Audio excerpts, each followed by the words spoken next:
Back from the weekend. I hope you guys had a nice little break. So we are in week 36 of school, and if you haven't heard this speech in one of the other YouTube videos for this week, we've got 4 weeks left. So we're at about a month left of school, and this is the time of year where everybody wants to just give up, quit, because it's getting nicer. We know summer's coming. We know we're not going to have to follow that school schedule, and we can just kind of do what we want. Well, I wish I had better news for you, but the reality of it is this is the time of year where we have to work the hardest, and we have to do that because um, there is an end in sight. And if we just give up now, our year is going to end badly. You guys have gone through a lot this year. We have had to learn in ways we never thought we would have to, and I am so proud of you for what you've accomplished this year because a lot of what you did had to do it on your own just by listening to my voice on a computer screen through Nearpod or YouTube videos. So I want you to look at this last month of school as yes, we're almost there, but we're not there yet. So we still got to keep putting in that hard work that you've been giving all year long.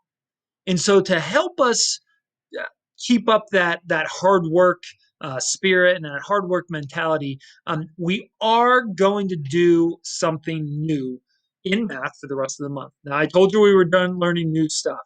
Um, I wish I could say I'm not lying, but I guess I'm lying a little bit. We're going to be working on money, so that's not new. But we are going to focus on some things that we have talked about. I know you have done with Ms. Sikowski in the past. I know some of you that have maybe gone to Lenape. You've probably done it there with your teachers there.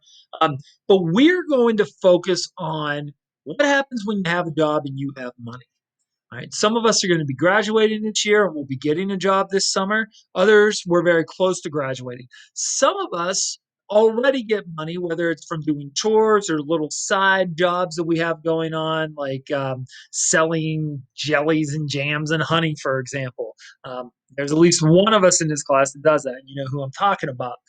So we are going to figure out or learn about how do we spend a paycheck or how do we spend the cash that we are getting. So, in order to be able to spend money, we have to be able to identify money. So, that's going to be the first part of what we're going to do. So, this math lesson is going to take us up to the end of the year. So, it's basically these last 4 weeks of school.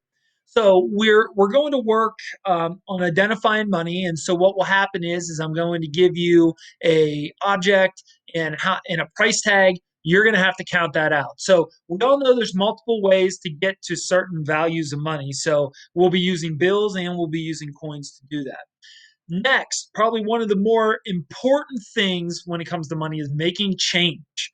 All right. So a lot of times you'll have to pay for something. For example, you've seen me lately wearing jeans quite often. Well, my dress code is I have to dress up.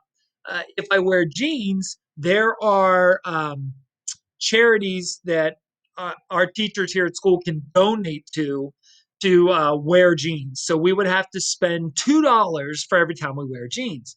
Well, I don't generally have cash with me at all. I have my debit or my credit card.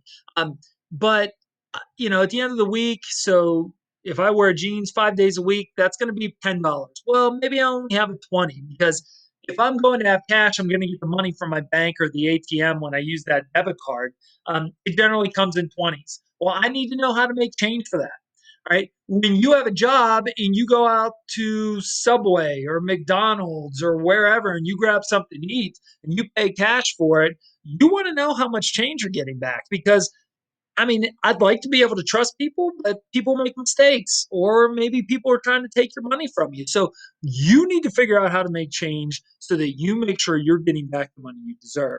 In addition to that, we're going to take a look at how we buy more than just one of something. All right. So, for example, my water bottle. When I buy these water bottles online from Amazon, I buy a couple at a time because I tend to drop them and they break. Well, I need to be able to add up those values so I know when I check out exactly how much money I'm going to spend. This might be a $5 water bottle, but if I buy six of them, I'm not spending $5. So I need to make sure I have enough money in my pocket or in my bank account to pay for that. So that will be the focus for the rest of the school year is learning how to manage our money